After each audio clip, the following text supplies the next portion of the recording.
un outil puissant capable de perforer des armures et de faire tomber des soldats à grande distance. Curieux d'en savoir plus sur cette arme incroyable et comment elle a façonné l'histoire? Alors, restez avec nous et découvrez les secrets derrière la fronde. Depuis les temps anciens, les gens ont toujours cherché des moyens intelligents d'améliorer leurs compétences à la chasse et au combat. Une des inventions historiques qui a aidé à cela est la fronde, une arme utilisée par plusieurs civilisations anciennes, y compris les Égyptiens, les Assyriens, les Perses et les Romains. Bien que paraissant simple, la fronde est extrêmement efficace, pouvant atteindre des vitesses très élevées. Des études indiquent que les projectiles lancés par la fronde peuvent atteindre 100 km/h. À cette vitesse, les utilisateurs anciens pouvaient toucher des cibles à jusqu'à 400 mètres de distance, surpassant même les archers. La fronde est composée de 2 cordes reliées à une poche où l'on place la munition. La personne attache un doigt à une des boucles à l'extrémité de la corde et tient la poche avec les autres doigts. Avec l'autre main, elle commence à faire tourner la fronde en cercle à côté ou au-dessus de la tête. Au moment opportun, elle lâche la poche, lançant le projectile en un arc presque plat. En plus de la fronde elle-même, la munition utilisée était tout aussi importante. Les spécialistes de l'utilisation de la fronde, connus sous le nom de frondeurs ou fundibulari, avaient plusieurs options de projectiles, variant en forme et en taille, pour différentes finalités. Les projectiles de fronde étaient fabriqués à partir de différents matériaux et formes. Certains étaient ronds, ovales, en forme de larme ou pointus. Certains avaient même de petits trous qui produisaient un sifflement lorsqu'ils étaient lancés, rendant l'attaque plus terrifiante. Beaucoup de ces projectiles comportaient également des dessins, allant d'animaux comme des scorpions ou des serpents à de courts messages. Ils pouvaient être utilisés de diverses manières, depuis des attaques directes contre des camps ou des villes ennemies jusqu'à effrayer les soldats adverses. En ce qui concerne la taille, les projectiles variaient beaucoup, allant de petites pierres pesant jusqu'à 50 grammes à de grosses pierres de la taille d'un poing, pesant environ 500 grammes. Les projectiles les plus simples étaient faits de pierres, que l'on pouvait trouver sur le sol ou extraire des lits de rivière. Parfois, ils étaient également moulés en argile et cuits, mais les meilleurs étaient fabriqués en plomb fondu.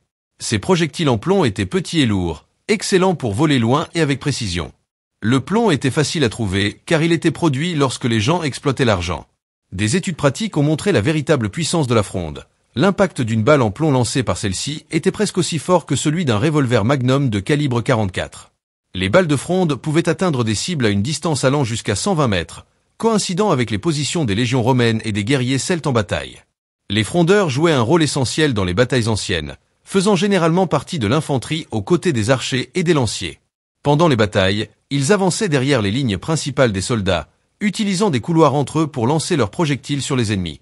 Ils étaient particulièrement utiles lors des sièges de villes fortifiées, car ils pouvaient atteindre les défenseurs sur les murs ou des cibles à l'intérieur de la ville. Les fundibulari étaient connus pour leur efficacité dans ce type d'attaque. Lorsque des tours de siège et d'autres machines de guerre étaient utilisées, les frondeurs se positionnaient sur des plateformes élevées pour lancer des projectiles avec précision sur les murs ennemis. Ils étaient également efficaces dans les embuscades, utilisant le terrain pour surprendre rapidement l'ennemi. Les projectiles lancés par les frondes étaient très puissants et précis. Selon des récits historiques, ils pouvaient atteindre les défenseurs sur les murs, briser des boucliers, des casques et même des armures, causant de nombreux dégâts parmi les soldats ennemis. Même contre des cibles non protégées, comme des personnes sans armure de cuir, les balles de fronde étaient extrêmement efficaces. Les balles de fronde étaient dangereuses, capables de causer des blessures graves telles que la perforation d'organes et des os brisés. Parmi tous les frondeurs du passé, les plus habiles étaient ceux des îles Baléares. Ces mercenaires combattaient à la fois pour les Carthaginois et pour les Romains. La première mention de ces guerriers remonte au IIIe siècle avant Jésus-Christ. Le général Hannibal reconnaissait l'importance des frondeurs baléares dans ces batailles. Ils étaient spécialistes des embuscades et des attaques rapides, des compétences qui aidèrent Hannibal à remporter de nombreuses batailles avant la Deuxième Guerre punique contre Rome. Reconnaissant la valeur des soldats baléares, Hannibal recruta au moins 10 000 d'entre eux pour son armée. Ces frondeurs furent essentiels dans des batailles importantes, tant dans les conflits militaires que dans les guerres civiles qui suivirent. Les soldats commencèrent à faire partie des unités spéciales des corps auxiliaires romains, aux côtés des archers de l'île de Crète et de la cavalerie légère de Numidie. Ces unités restèrent essentielles dans les troupes auxiliaires jusqu'au IIe siècle après Jésus-Christ. Les frondeurs sont également représentés sur la célèbre colonne Trajane, construite pour commémorer les victoires romaines lors des campagnes contre les Daces. L'écrivain romain Végès a enregistré des informations importantes sur les frondeurs des îles Baléares. Il a mentionné que tous les recrues romaines devaient imiter les frondeurs baléares et être formés à l'utilisation de la fronde.